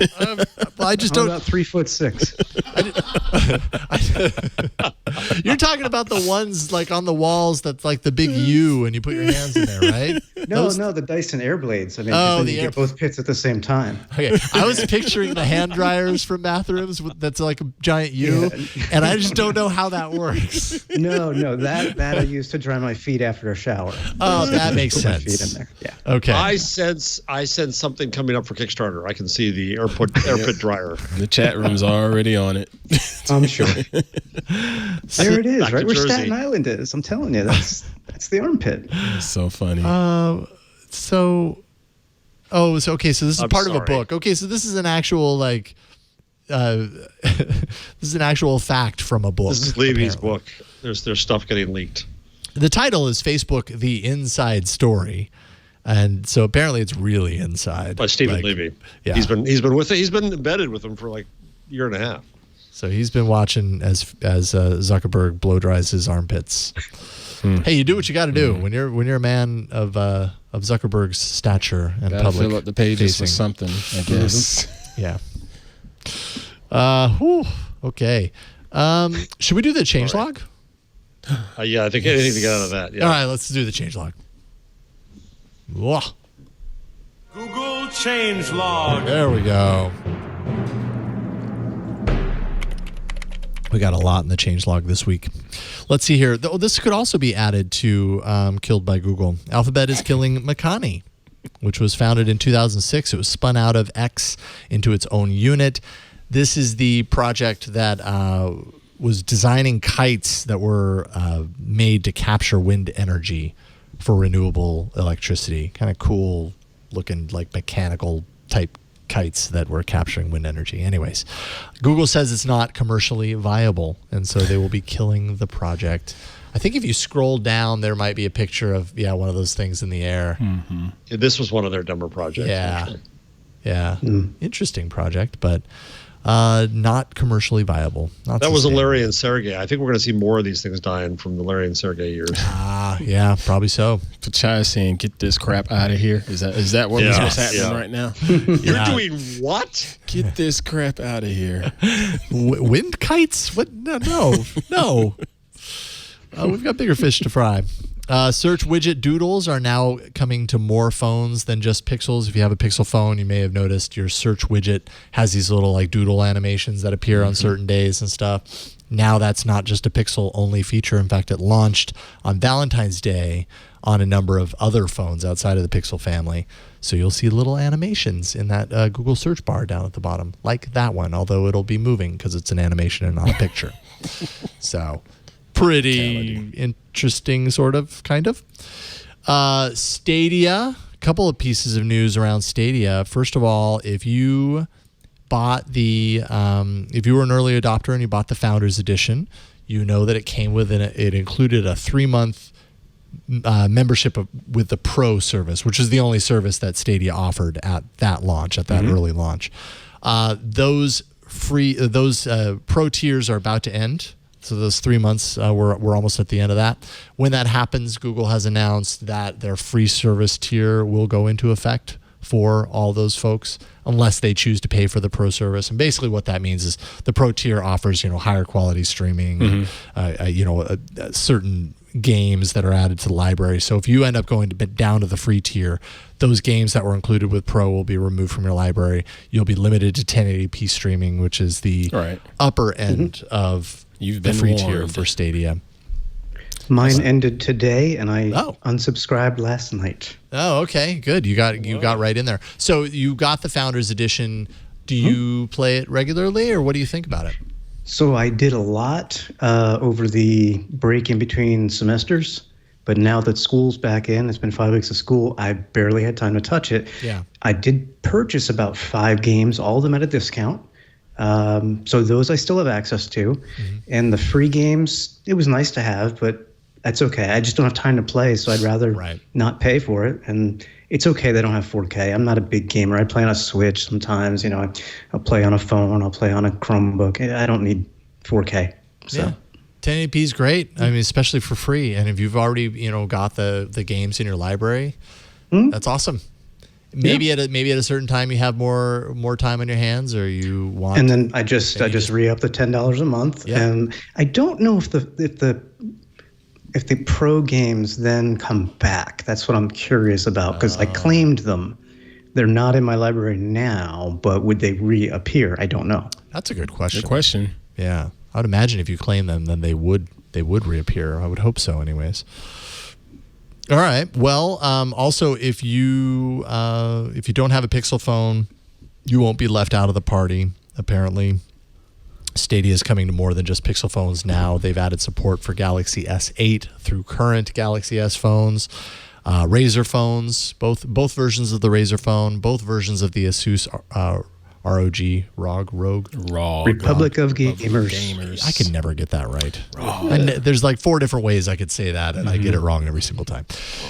So all of those phones as well. So Stadia is opening up, and I'm sure soon we'll start seeing more news around other people being allowed in, because I think it's still kind of isolated to the founders, right? Yep. So I'm assuming very soon we'll see like Google opens it up for everyone, and then we'll see if people care. I still just want to see that succeed, just because of the cost, and giving more people the opportunity to play high quality games. Yeah. But I just don't see it working just yet because of all of the infrastructure issues. Yeah. I don't know. Has your kind of quality experience been okay, Kevin? It's been quite good. It was a little sketchy at first, and it also depended on the game. So it may depend on which game you're playing. And I know some games recently, like Red Dead Redemption 2, just got some type of graphical upgrade from the publisher. So that graphics actually look better. As far as, glitches or anything because of the bandwidth, I haven't had really any issues. Very, very rarely. So I've been happy with it. There's times you cannot tell you're not playing on a console. Mm-hmm. Nice. And then latency is the other, potential downfall. I think that probably relates more to certain different types of games than others. Because I tried playing Mortal Kombat, whatever the most recent version of Mortal Kombat is. Is it 11? Thank you, Kevin. 11. I'm old and I play video games. The gamer knows. Thank you, Kevin. Mortal Kombat 11, and I tried playing that on the Stadia, and it just kind of felt almost detached. Like there was just enough fast-moving action that the buttons didn't seem to line up very well. All right. So it's probably different types of games that work better for that sort of thing. Google announced Game Snacks from its Area 120 incubator. These are HTML5 based browser games that Google's offering for older devices, for budget devices will it work on my Trio? It's a good question. You should bust out that Trio and see. I mean, it's HTML5. I don't think the Trio. I don't think HTML5 was a thing. Is there WAP 5?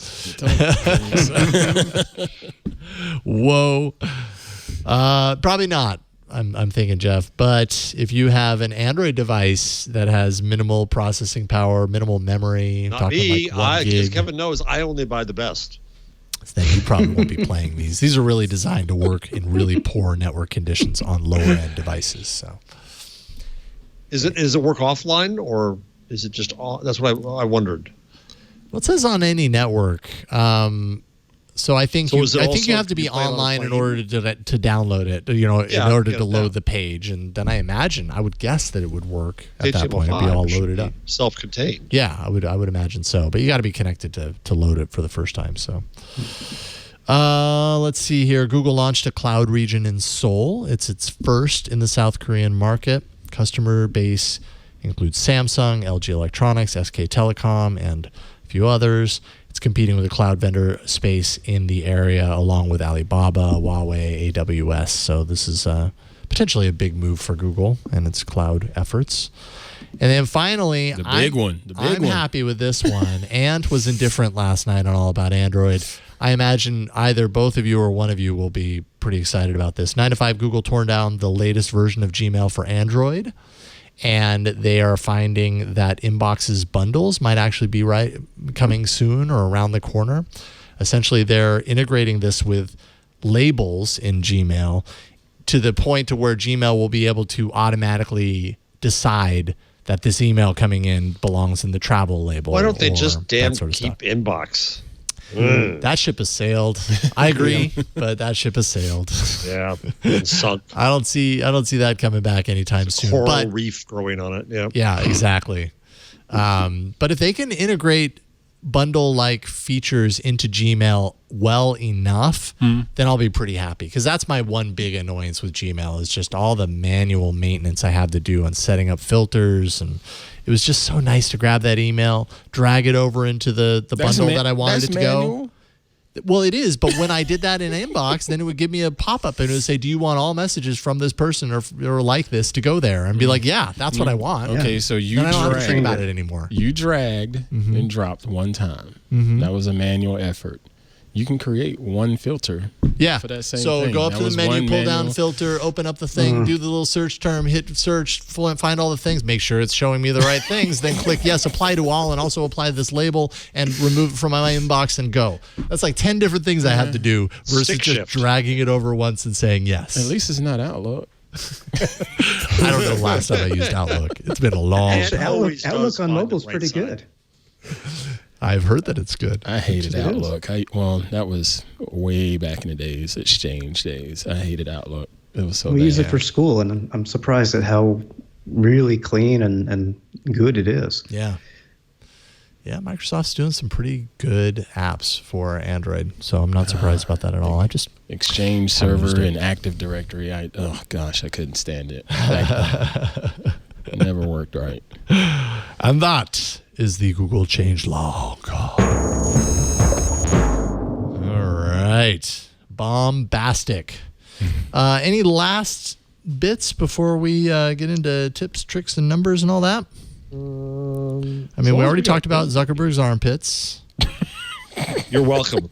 I bring such a high tone to the show. I appreciate what would you do without the old guy? I appreciate that. Yeah, I'm scanning through. Jeff Bezos, with his $130 billion net worth, is creating the Bezos Earth Fund, $10 billion to a global initiative, his largest philanthropic effort so far. And that's good news, right? Some people are taking him to task saying, he needs to give more money. But, I mean, it's not their money. Like, it's his money. And there's a lot of it. You care to touch on the Susan Wojcicki story about YouTube paying $3 billion to the music industry? I didn't get a chance to read it. Yeah, they argue that they've done that with the news industry and the music industry. That people say, all the money goes to Google. But Google keeps saying, no, we pay a lot back out. Okay. She had a blog post, I got a story. Is what it was. What was that, Mr. Jarvis? I said I have a story. Mr. Jarvis with a story. Well, it's an odd one. I put it up. It's the UK High Court. Let me explain the story. So a former cop tweeted some unwoke things about the discussion now about gender fluidity. Mm-hmm. It wasn't terribly woke, but it wasn't. It was a discussion. Oh, this is an official document. So, yes. So then a police officer came to the tweeter and said, according to the tweeter's sworn statement, that the police officer said, "I need to check your thinking." Huh? And the tweeter replied, "So let me get this straight. I've committed no crime. You're a police officer, and you need to check my thinking." Police officer had said, "Yes." Oh, boy. Tweeter said, "Have you any idea what that makes you? 1984 is a dystopian novel, not a police training manual." Wow. So this case went up through the courts, and then the High Court ruled in favor of the tweeter and started off by quoting Animal Farm from George Orwell. If liberty means anything at all, it means the right to tell people what they do not want to hear. And at a time when the UK is debating how to deal with, and I quote, harmful content.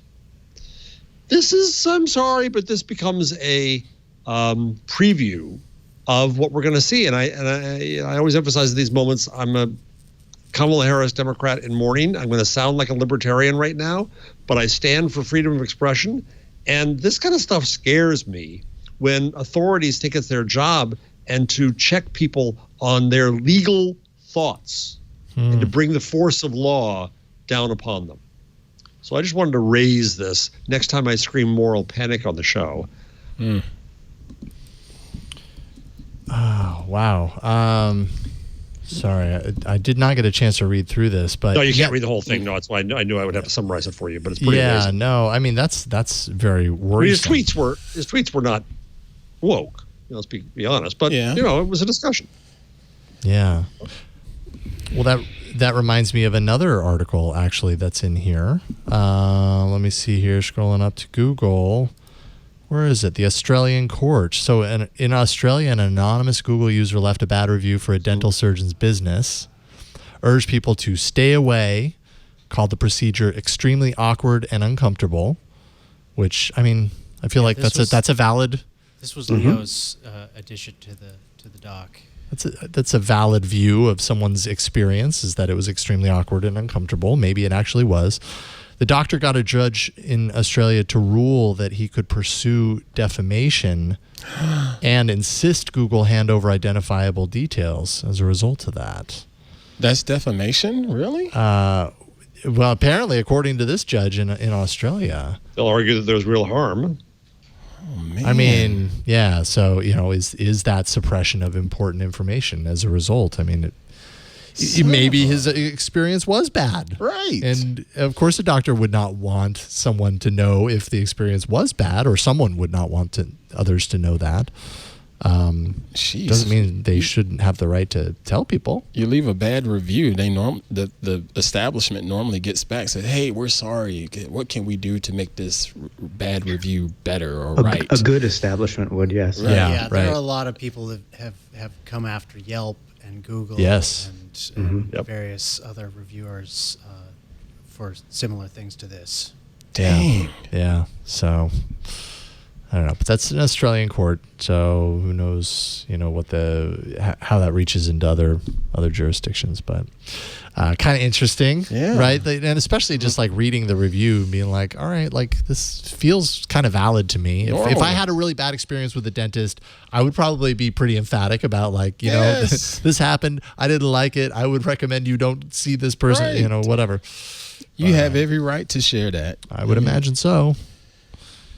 But until you don't. I guess the difference is because this is trackable and being on the internet versus just, telling your 3 or 4 neighbors in your neighborhood your experience and, in person, if you will. Right.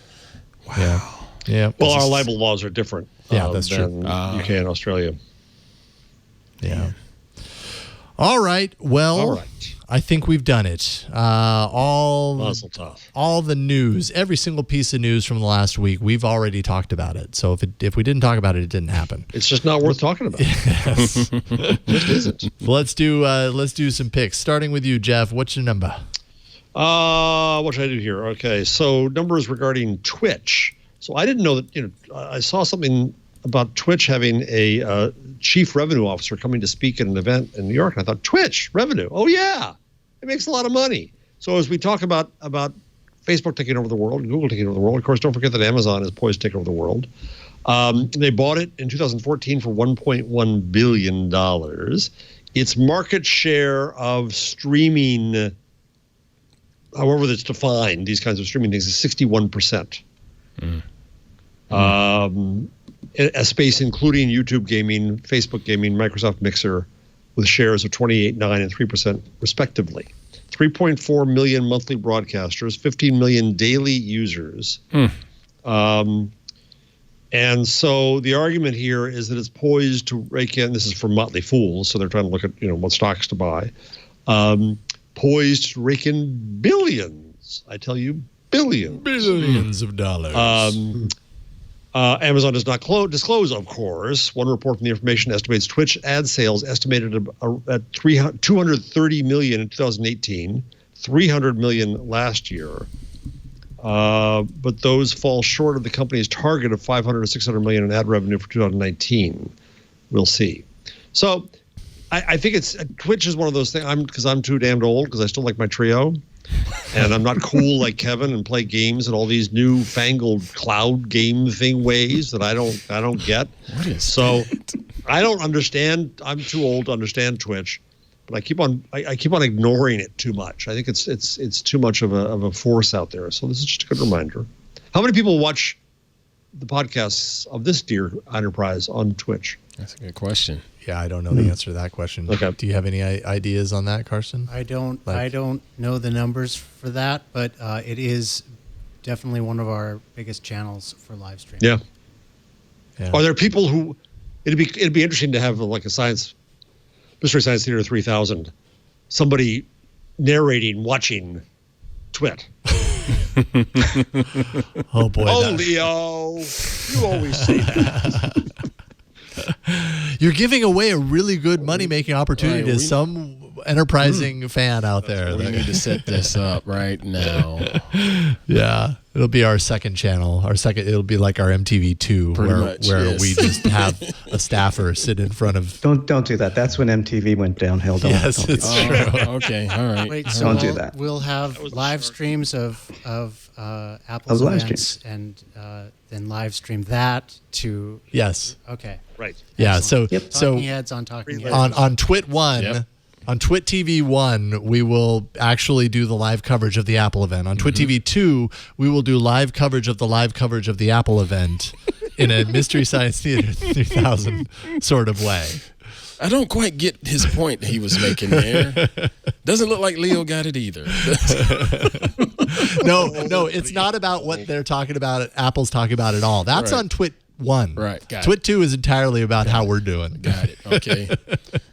I see Ant didn't iron his clothes today. What does the shirt say? Yes, exactly. See? I think there's something to explore here. Kevin, what's your thing? So since I am taking a HTML, CSS, and JavaScript class, I've been coming across some very interesting projects that use those technologies and sharing them with my classmates. And my pick is one that I'm going to share with you guys. That I shared with them last week. It's literally a game that was built by somebody who has only been studying web design for 3 months, and it's the most insanely addictive and difficult game. I'm shocked that they put it together after just 3 months of learning how to program, but you have to see this game because apparently it is kind of replicating the vision test in Spain when you go for a driver's license. And I cannot confirm that because I'm not from Spain. I've never been. But I'm like, this doesn't sound too hard. You guide a little dot around a zigzagging road. But there's 2 dots and 2 roads, and you control them independently. That's awesome. And it makes this annoying honking sound when you get out of your lane. Oh, God, this is really hard. It's pretty hard. Awesome. It's hard to do with 2 different dots, 2 fingers and all that. I don't like this. That's awesome. I hear you. But I thought that it's amazing that somebody with just 3 months of experience learning how to code for the web was able to do that. That's really impressive to me. Mm-hmm. Oh man, this is really he didn't make Donkey Kong. I thought the same thing when I saw that. Rejected. 3 months, I learned how to make Donkey Kong. Dang, I need better reflexes. My coordination test failed. Great. Now I'm going to have to play that more and get 100%. Perfection. Good luck. Yeah, good luck, right? You can step away from your developer preview to play the game. Yes. Yeah, and it works on trios as well. Okay, good. You're welcome, Jeff.